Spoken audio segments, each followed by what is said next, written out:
এতদিন জানতাম সাপের কামড়ে মানুষের মৃত্যু হয়েছে, তবে চুয়াডাঙ্গায় ঘটে গেছে এক অবিশ্বাস্য ঘটনা। সেখানে এক মানব শিশুর কামড়ে মারা গেছে সাপের বাচ্চা। হ্যাঁ, আপনি একদম ঠিকই শুনেছেন। চুয়াডাঙ্গা সদরের উজলপুর গ্রামের এই বাড়িতে সকাল থেকে মানুষের ভিড়, আর সবারই কৌতূহলের বিষয় হচ্ছে 16 মাস বয়সী এক শিশু।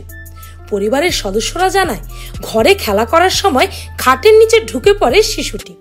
সে সময় খাটের নিচে থাকা বিষধর এক সাপের বাচ্চাকে কামড়ে ক্ষতবিক্ষত করে ফেলে শিশুটি।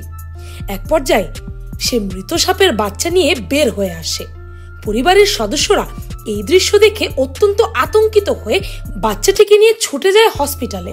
আর হসপিটালের ডাক্তাররা প্রায় 4 ঘন্টা বাচ্চাটিকে পর্যবেক্ষণে রেখেছিলেন, তবে তার শারীরিক কোনো রকম সমস্যাই হয়নি। একটা জ্যান্ত বিষধর সাপের বাচ্চাকে কামড়ে মেরে ফেলেও শিশুটি ছিল পুরোপুরি সুস্থ। আমারই তো বিশ্বাস হচ্ছে না, কি শুনলাম আর কি বা দেখলাম। একেই হয়তো বলে ঘোর কলিযুগ।